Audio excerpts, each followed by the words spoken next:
성경 말씀을 봉독하겠습니다. 성경 말씀은 고린도전서 15장 50절부터 58절까지고요. 그리고 골로새서 3장 1절입니다.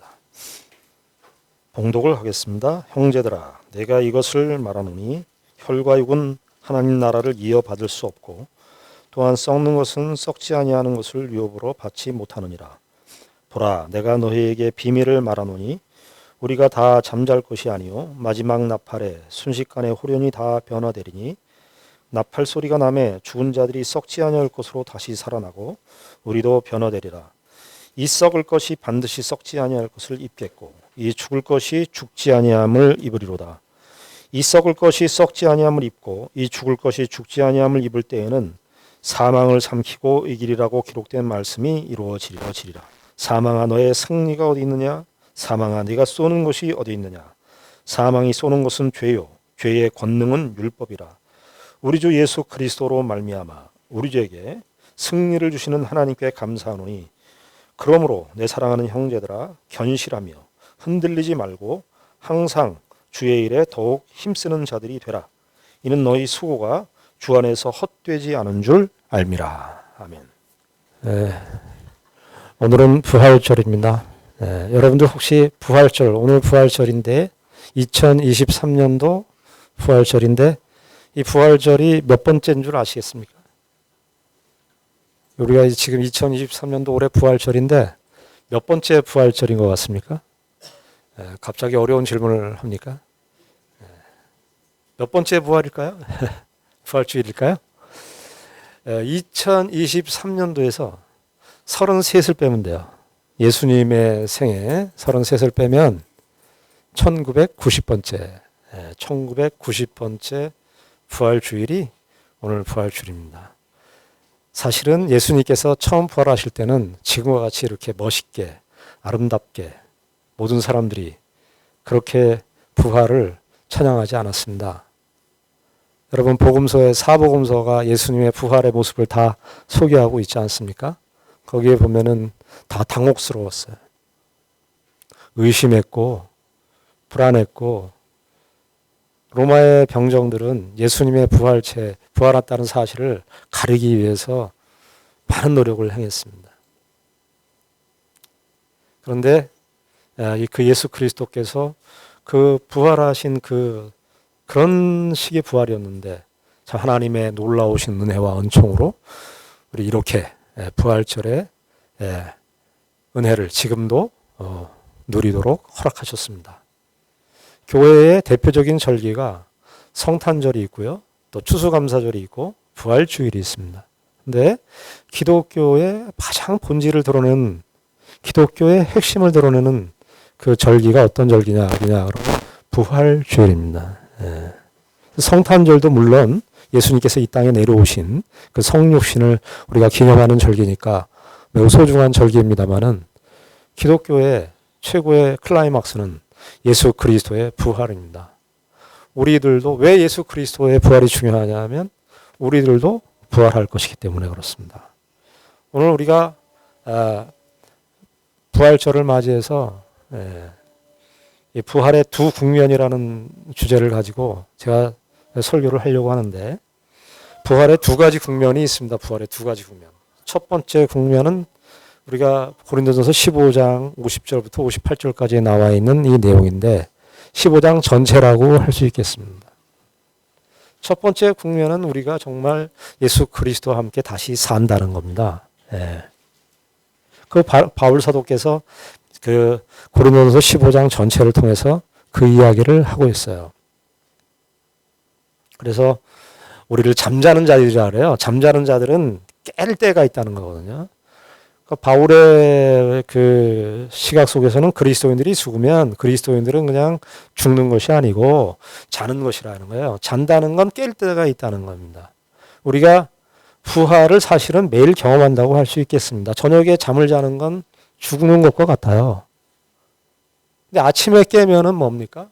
부활인 것과 마찬가지입니다.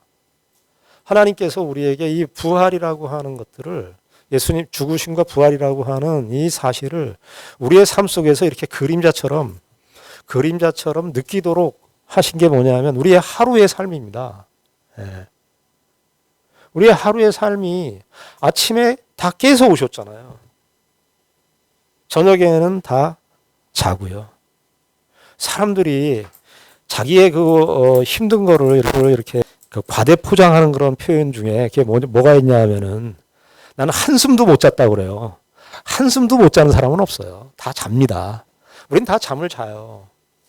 근데 우리의 매일매일의 삶은 사실은 잠에서 잠자고 깨는 이 반복 아닙니까? 네. 잠자고 깨고 잠자고 깨고. 하나님께서 우리가 죽었다가 산다는 이 형식을 우리 인간의 삶 속에다가 두신 거예요. 여러분, 그런데 이 세상 사람들도 안 믿는 사람들도 다 부활할 거예요. 성경에서 말하는 악인들도 부활할 것이고 의인들도 다 부활할 겁니다. 그런데 어떤 형태로 부활할 것이냐가 중요한 거죠. 네. 고린도서 15장에서 바울 사도께서 이 첫 번째 국면의 부활, 우리가 부활할 것이다. 저는 이 부활절을 맞이해서 그리스도인들이 다시 한번 이렇게 분명하게 해야 되는 것이 뭐냐 하면은 그리스도께서 부활하셨다. 사실이냐 아니냐 이런 건 벌써 이미 다 끝났어요. 왜냐하면은 사실이 아니었으면 지금 이 21세기까지 이 기독교가 존속을 할 수가 없습니다.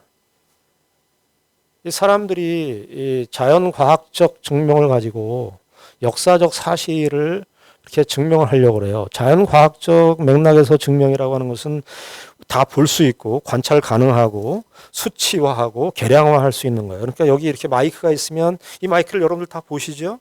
보고 우리가 이거 무게를 달 수 있어요. 무게를 달아보고 수치화할 수 있고 계량화할 수 있어요.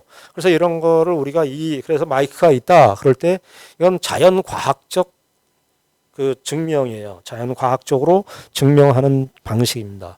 그러나 역사적 사실은요, 자연과학적인 방식으로 증명 없어요. 역사적으로 경험되어진 사건들은요, 그 역사적 사실이냐 아니냐는 그 사실을 본 사람의 증언이 있어야 합니다. 그리고 그 본 사람의 증언이 있어야 하고 그 본 사람의 증언이 돼서 토대가 그 역사가 어느 정도 얼마만큼 와 있느냐가 역사적 사실이냐를 입증하는 그 중요한 시금석입니다. 그래서 역사적 사실을 증명하는 방법과 자연과학적으로 증명하는 방법은 틀립니다. 여러분, 세종대왕이 한글을 만드셨습니다. 그렇죠. 우린 다 알고 있잖아요.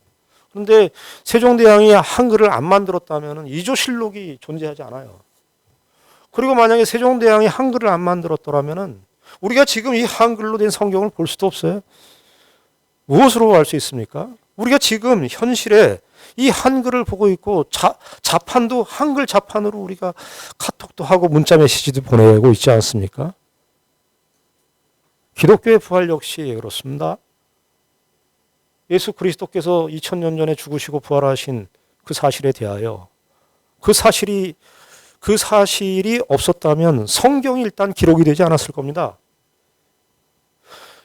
다 복음서, 아까도 말씀드렸지만 사복음서는 예수 그리스도의 부활을 다 최종적인 결론으로 소개합니다. 사복음서의 기록이 사복음서만의 기록으로만 멈췄으면 그냥 그 시대의 어떤 한 사건으로 그냥 긴가민가 하는 사건으로 아마 그렇게 끝났을지 모르지만 기독교 역사 가운데 수많은 신약의, 특별히 신약 성경의 사본들이 5,500개, 지금까지 발견된 5,500개의 신약의 성경 사본들이 기독교 역사 가운데 즐비하게 헤아릴 수 없이 많을 정도의 사본들이 지나온 역사 가운데 다 발굴되고 양피지 사본이라든지 파피루스 사본이라든지 조그마 쪽 사본이라든지 이런 것들이 계속해서 발굴되어 왔습니다. 세상에 세종대왕이 훈민정음을 창제했다는 그 내용은 이조실록밖에 없는데 예수님께서 부활하셨다는 이 사실은 성경의 사본들이 이렇게 역사 가운데 계속해서 증거되어 왔습니다. 역사적 사실은 증언과 그 증언이 담긴 그 이후의 역사가 얼만큼 축적되었는가로 판단하는 것입니다. 그러나 예수 그리스도의 부활의 사건은 단순히 역사적 사실로 있었다. 그런 것으로만 예수 그리스도의 부활을 믿게 되는 것은 아닙니다. 예수 그리스도의 부활은 성령의 역사를 통해서 믿게 됩니다. 목사님, 저는 죽었다가 다시 살아난 사람을 본 적이 없어서 믿을 수가 없어요. 이런 분들이 많이 계십니다. 예. 기독교 신앙을 전반적으로 다 볼 때 그 부활뿐만이 아니라 기독교 신앙의 전반적인 그런 신비로운 역사에 대해서 나는 못 믿겠습니다. 이해가 안 돼서 못 믿겠습니다. 제가 관찰 가능한 이성의 경험과 이런 이성과 경험의 축적이 근거가 돼서 봤을 때 나는 그걸 받아들일 수가 없습니다. 만약에 그런 식으로 본다면 기독교는 여러분들에게 더 이상 열리지 않을 것입니다. 기독교 신앙은 믿음이 열려야 됩니다.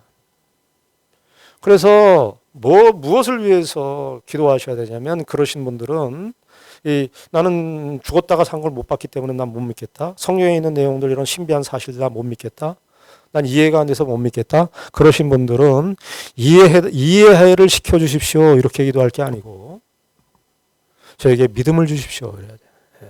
믿음을 주십시오.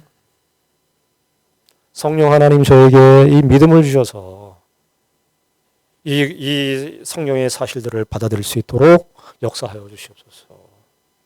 이렇게 기도해야 되는 것이 옳습니다. 예수 그리스도의 부활은 그래서 우리에게 이렇게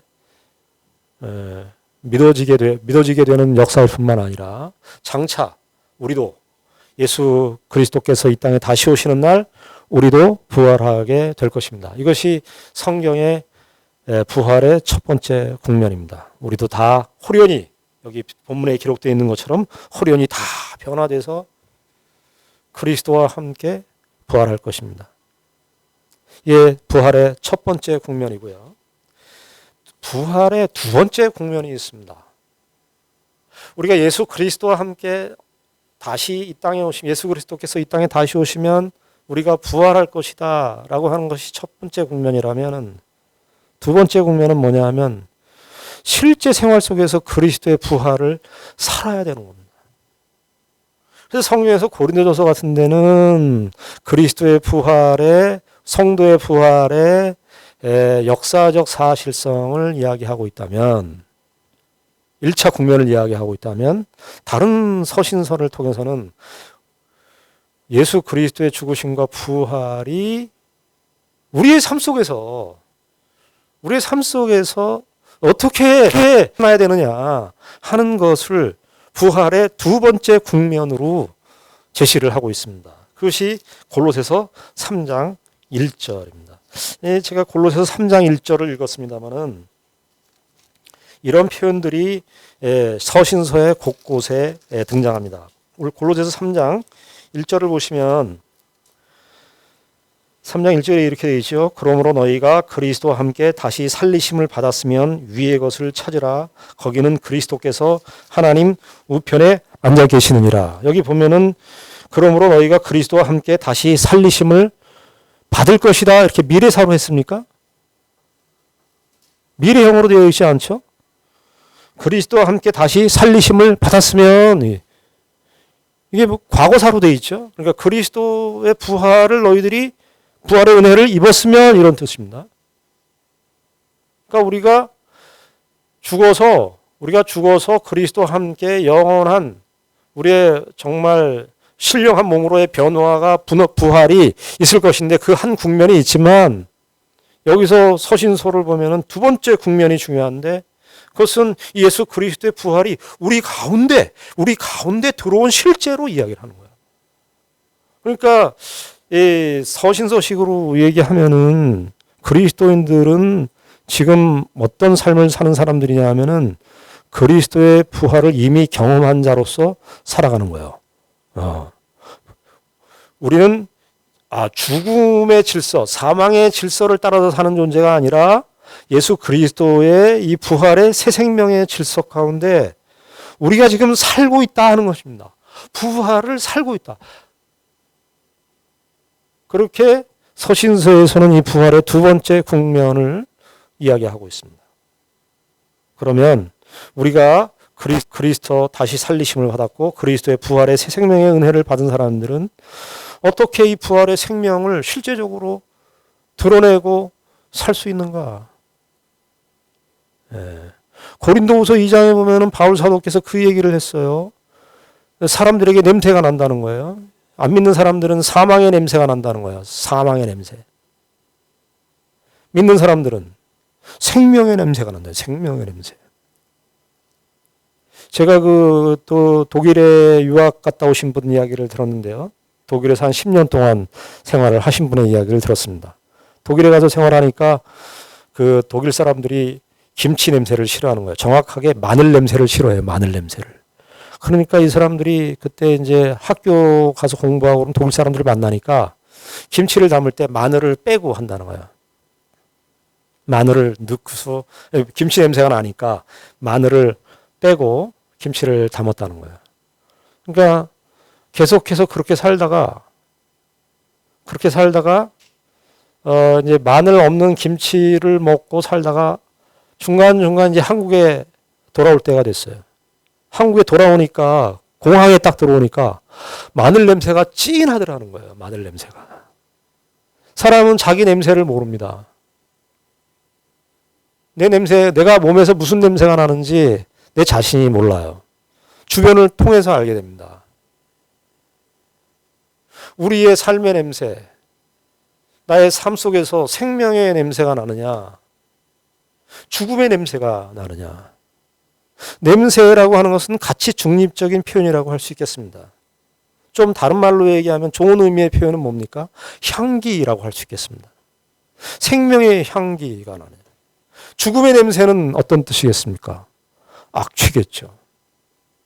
예수 그리스도를 남들은 이 부활의 새 생명의 은혜를 입고 우리가 죽어서 부활한다 그런 사실들만 있는 것이 아니라 내 현재의 삶 속에서 내가 무슨 냄새를 풍기고 사는가. 생명의 향기를 뿜어내고 사는가. 아니면 죽음의 악취를 내면서 사는가. 그런데 골로새서 3장에서 이 죽음의 냄새, 생명의 냄새를 어떻게 우리가 살 것인가 하는 것을 이야기하는데요. 중요하게 우리가 봐야 되는 본문이 뭐냐면 3장 1절에 찾으라 하는 말과 2절에 위의 것을 생각하라 하는 말입니다. 3장 1절에 보면은 그러므로 너희가 그리스도와 함께 다시 살리심을 받았으면 위의 것을 찾으라 해요. 위의 것이라는 건 뭐예요? 이게 부활의 생명이에요. 부활의 생명은 위로부터 왔어요. 하나님으로부터 왔어요. 그러니까 하나님으로부터 생명이 났으니까 우리는 뭐 하는 사람이냐? 위의 것을 추구하는 사람이에요. 근데 그걸 찾아야 돼요, 우리가. 찾고 2절에 보면은 위의 것을 생각하는 거예요. 그러니까 1절에는 위의 것을 찾고 2절에는 위의 것을 생각하라. 땅의 것을 생각하지 말라. 땅의 것. 땅의 것이라는 건 뭡니까? 아까도 말씀드렸듯이 이 세상의 사망의 냄새. 거기 쭉 나와요. 이 땅의 것이 뭐냐? 5절부터 보면 그러므로 땅에 있는 지체를 죽이라. 곧 음란과 부정과 사욕과 악한 정욕과 탐심이니 탐심은 우상 숭배니라. 사람이 자기 냄새를 모르잖아요. 자기가 얼마나 욕심 있는 존재인가를 잘 몰라요. 여기 탐심이 우상 숭배, 욕심인데요. 이것은 다 땅의 것이에요. 이것을 추구하고 살면은 어떤 냄새가 나면 악취가 나요. 악취가. 목욕을 안 해서 악취가 나는 게 아니라 이런 삶을 추구하고 살면은 사망의 냄새가 나는 겁니다. 그런데 8절부터 보시면은 이런 얘기가 나옵니다. 8절부터 보시면 이제는 너희가 이 모든 것을 벗어버리라. 이 땅에 있는 이 모든 것을 다 벗어버리라. 땅에 있는 지체를 다 벗어버리라. 그렇게 얘기하면서 뭐라고 얘기하냐면 곧 분함과 노여움과 악의와 비방과 너희 입에 부끄러운 말이라. 그리스도의 부활의 은혜를 입어서 부활의 생명의 냄새를 어떻게 낼 것인가? 착한 일, 선한 일, 뭐 굉장히 사람들에게 이거 귀한 일 했다, 선한 일 했다. 그런 것도 매우 중요하지만 성경은요, 아주 일상의 영역에서 분함과 노여움과 악의와 비방과 너희 입에 부끄러운 말. 예. 그리스도인들은 이 부활의 새 생명의 은혜를 무엇으로 사는 것이냐? 언어로. 예, 여기 분노, 분함, 노여움.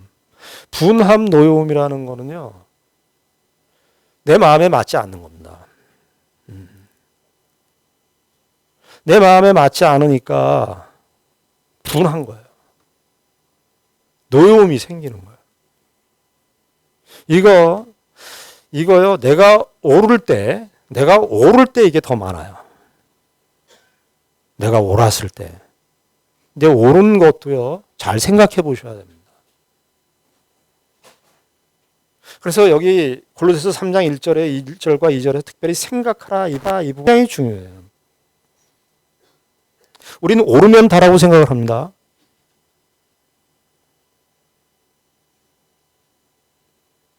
옳은 것을 어떻게 옳게 인도하는 것이 더 중요합니다.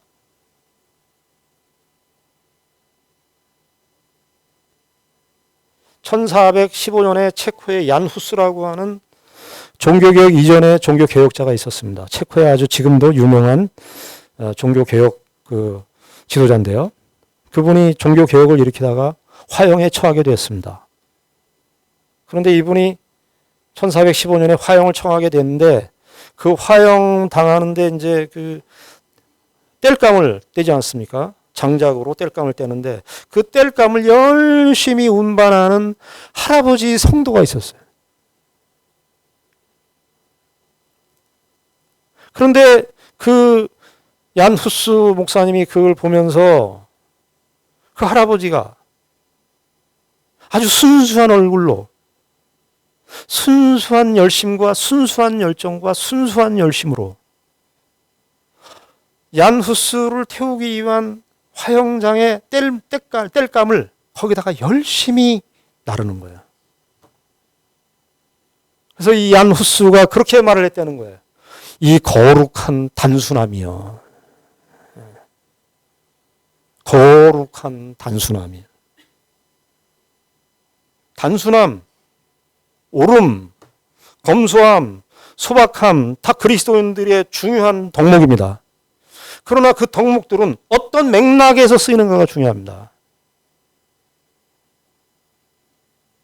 정말 성실하게 그 할아버지의 성실한 열심과 순수한 열정으로 얀 후스를 땔감에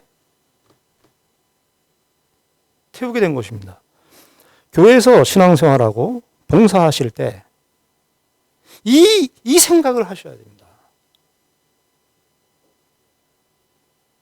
내가 봉사하면 다가 아닙니다. 내가 이거 일하면 다가 아닙니다. 이 일이 기능적으로 잘 되느냐 이게 다가 아닙니다. 거기 같이 사람들이 있습니다. 교회 안에 이 거룩한 단순함이 많아요. 왜냐하면 모두가 다 이게 있어요. 교회 나가서 내가 월급 받고 다니는 게 아니니까. 내가 교회 헌금도 하고 내가 봉사해 주니까. 헌금해 주니까. 그래서 내가 이렇게 하는데 아닙니다. 그것은 생각하는 삶이 아닙니다. 위의 것을 찾는 삶이 아닙니다. 여러분 봉사할 때 손과 발만으로 봉사합니까? 뇌가 있어야죠. 뇌가. 생각이 있어야죠.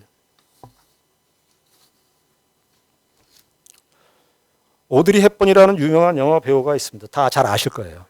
우리 누님이 항상 자기를 이렇게 자찬하시면서 내가 오드리 헵번 같다고 그렇게 말씀하신 적이 있어서 제가 그래서 오드리 헵번을 아는데, 이 오드리 헵번이 그런 말을 했대요. 공동의 책임은 공동의 죄는 믿지 않는다. 그러나 공동의 책임은 믿는다. 이 말을 했어요. 그게 무슨 뜻이냐면은 공동의 책임은 믿습니다. 공동의 죄는 믿지 않습니다. 공동의 책임은 믿습니다. 이게 무슨 말이냐 하면은, 예를 들어서 아랍 사람이 테러를 일으켰습니다. 그러면 우리 어떤 생각을 합니까? 아랍 사람 전체를 다 테러리스트로 봅니다. 어떤 한 사람이 잘못했는데 그 한 사람의 그 연결된 인종이라든지 지역이라든지 이런 걸로 다 도배를 해버립니다. 색깔을 다 칠해버려요. 그거 안 하는 겁니다. 이런 말, 여러분들 자녀들한테 이런 말 해보셨죠? 야, 너는 언제 철들래? 다 해보셨죠? 그런 말도 좋은 말은 아닙니다. 지나간 이야기예요. 지나간 이야기 가지고 얘기를 해봐야 아무 소리가 없어요. 공동의 죄는 믿지 않습니다. 제가 2001년도에 미국에 왔다 갔다 하면서 공부를 했는데요. 그때 테러가 있었습니다. 9.11 테러가. 사실 저도 아랍 사람만 보면은 다 테러리스트로 보이더라고요. 백팩을 메고 있으면 저 폭탄 아닌가? 여러분들 그러지 마십시오. 그 교회 안에서 성도들끼리 그냥 어떤 게 잘못돼, 그냥 그것만 잘못한 거예요. 저 사람은 늘 그래. 이거 하지 마십시오. 그냥 그때 잘못한 겁니다. 그러나 공동의 책임은 믿습니다. 공동의 책임을 믿는다는 건 저 사람이 어떤 봉사를 하면, 어떤 사람이 일을 하게 되면, 저 사람은 일을 하나보다 이게 아니라 나도 저 일을 해야 되는데 하는 그런 미안함과 안타까움과 배려의 마음을 갖고 있어야 된다는 뜻입니다. 그것이 공동의 책임을 지는 마음입니다. 우리가 부활절을 그리스도 안에서 우리에게 주신 이 부활의 새 생명의 은혜를 우리 장차 가서 누리게 될 것입니다. 그러나 그 누림은 여기서 연습하고 여기서 훈련해야 됩니다. 거기 가서는 훈련받을 틈이 없습니다. 저와 여러분들의 삶 속에서 정말 우리의 삶 속에서 사람을 만나면 같이 있고 싶어지고 따뜻한 느낌을 전달받고 생명의 향기를 전달받을 수 있는 우리 죽전남북의 모든 성도들이 되기를 주님의 이름으로 축원합니다. 기도하겠습니다. 하나님 아버지, 은혜를 감사합니다. 예수 그리스도께서 다시 죽으시고 다시 사신 이 부활절을 맞이하여 부활의 새 생명의 은혜를 입은 우리가 과연 어떻게 살 것인가 다시 한번 생각을 해보았습니다. 아버지 하나님, 그리스도의 부활의 은혜를 입은 자답게 생명의 향기를 드러내며 살 수 있도록 잘 생각하고 잘 분별하고 위의 것을 사모하면서 살아갈 수 있도록 주님 인도하여 주시옵소서. 예수님 이름으로 기도드리옵나이다. 아멘.